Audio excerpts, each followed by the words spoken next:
తెలంగాణలో హాట్ టాపిక్గా మారిన ఫోన్ ట్యాపింగ్ విషయం ఇప్పుడు ఒక్కొక్క నేతలను కూడా టీఆర్ఎస్లో వెంటాడుతుంది. దీంట్లో కూడా మొన్నటి వరకు అయితే మాత్రం హరీష్ అదేవిధంగా కేటీఆర్నే విచారించారు. తాజాగా టీఆర్ఎస్ అధినేత కేసీఆర్ కూడా నోటీస్ అయితే మాత్రం కూడా ఆ సిట్ అందజేసింది. దానిపై కూడా కేసీఆర్ తన రియాక్షన్ అయితే కూడా అందజేశారు. ప్రస్తుతం కూడా ఈ ఫోన్ ట్యాపింగ్ విషయం మనతో మాట్లాడేందుకు కోదాడ మాజీ ఎమ్మెల్యే బొల్లం లింగమల్ల యాదవ్ మనతో ఉన్నారు. సార్, అది ప్రస్తుతం ఈ ఫోన్ ట్యాపింగ్ విషయం చూసినట్టు మాత్రం కూడా టీఆర్ఎస్ నేతలు కూడా వరుసగా ఇస్తున్న పరిస్థితి, తాజాగా ఇటు కేసీఆర్ గారు కూడా ఇచ్చిన పరిస్థితి, దీనిపై ఎలా చూస్తారు సార్?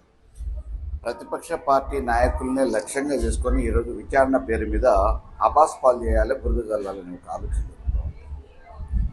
పరిపాలన గాలికి వదిలేసి, శాంతి భద్రతల సమస్యలు ఎన్నో ఉంటే వాటిని వదిలేసి, నడిబజార్లో ఈరోజు హత్యలు జరుగుతూ ఉంటే వాటి గురించి పట్టించుకోకుండా, ఇచ్చిన హామీలు నెరవేర్చకుండా, ఏ వర్గ ప్రజల గురించి ఆలోచించకుండా కేవలం కేసీఆర్ గారే లక్ష్యంగా ఆయన సావును కోరుకుంటూ, అనారోగ్యం గురించి కూడా వెకిలి చేష్టలతో మాట్లాడుకుంటూ ఈరోజు ఆయన పెద్దరికాన్ని కూడా గౌరవించకుండా ఏదో రకంగా మానసికంగా ఇబ్బంది పెట్టాలనే ఆలోచనతో సిట్టు పేరు మీద నోటీసులు ఇస్తారు.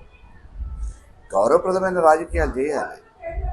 తెలంగాణని సాధించిన జాతిపిత ఈరోజు అటువంటి దిగజారుడు రాజకీయాలు రేవంత్ రెడ్డికి అవసరమేమో కానీ కేసీఆర్ గారికి అవసరం లేదు.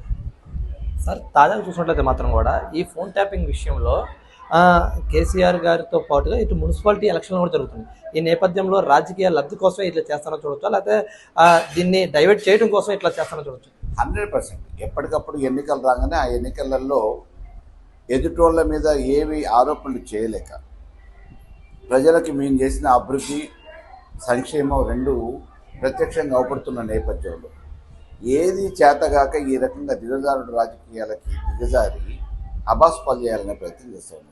కానీ ప్రజలు అమాయకులు కాదు. కారణం ఏంటంటే మీరు ఇచ్చిన ఏ ఒక్క హామీని నెరవేర్చలేదు. మాయమాటలతో మభ్యపెట్టి అధికారంలోకి వచ్చిన మీరు ఈరోజు ప్రజలు చీత్కరించుకుంటున్న నేపథ్యంలో ప్రతిపక్షాలని చులకన చేయాలనే ఆలోచన చేస్తూ ఉన్నారు. కానీ అది ఈరోజు కేసీఆర్ గారి మీద మీరు వేసే అబండాలు ప్రయత్నాలు ఆకాశం మీద ఉమ్మేస్తే ఏమవుతుందో అదే జరుగుతుంది.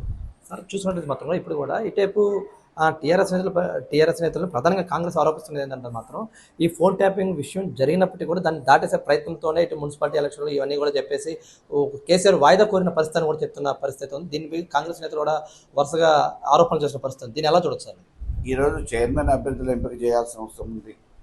అది అధినేతగా వారికి ఆ బాధ్యత. కాబట్టి హడావుడిగా ఎక్కడికి పోవట్లేదు.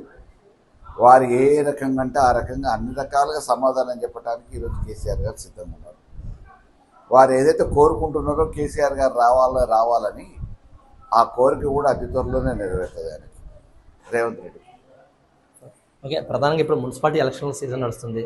దీంట్లో కూడా కోదాల్లో కూడా ఈ ఎలక్షన్లు ఉన్నాయి. ఎలా ఉండబోతుంది సార్ కోదాల్లో ఈ మున్సిపాలిటీ ఎలక్షన్లో టీఆర్ఎస్ విజయం సాధిస్తా అంటారా? గతంలో కూడా 35కి 25 సీట్లని కైవసం చేసుకొని మున్సిపల్ చైర్మన్ని కైవసం చేసుకున్నాం. మళ్ళీ అదే పునరావృతం అవుతుంది. డెఫినెట్గా కోదాడ గడ్డ మీద తెలంగాణ ముఖద్వారం కోదాడ నియోజకవర్గం మీద గులాబీ జెండా జరుగుతుంది. రైట్, చూసినట్టు మాత్రం కూడా రానున్న రోజుల్లో కూడా కేసీఆర్ని ఇబ్బంది పెట్టేందుకే ఇది కాంగ్రెస్ ప్రభుత్వం ఆరోపిస్తుంది. ప్రభుత్వం చేసే అభివృద్ధి ఏమీ లేదు, కానీ కావాలని చెప్పేసి అయితే కూడా ఫోన్ ట్యాపింగ్ విషయంతో మున్సిపాలిటీ ఎలక్షన్లో లబ్ధి పొందేందుకు కేసీఆర్ని ఇబ్బంది పెట్టేందుకు కూడా ఇటు రేవంత్ ప్రభుత్వం కానిచ్చు కాంగ్రెస్ ప్రభుత్వం కూడా ఆరోపిస్తుందని చెప్తున్నారు. అదేవిధంగా ఏదైతే మున్సిపాలిటీ ఎలక్షన్లు ఏవైతే ఉన్నాయో వాటన్నిటిలో కూడా ఆ టీఆర్ఎస్ జెండా ప్రతి ఒక్క మున్సిపాలిటీలో కూడా ఎగరేస్తామని చెప్పేసి కూడా కోదాడ మాజీ ఎమ్మెల్యే బొల్ల లింగమల్ల చెప్తున్న పరిస్థితి ఉంది. కెమెరా పర్సన్ రామకృష్ణతో యశ్వంత్, జీ న్యూస్, పెనుగంచిప్రోలు.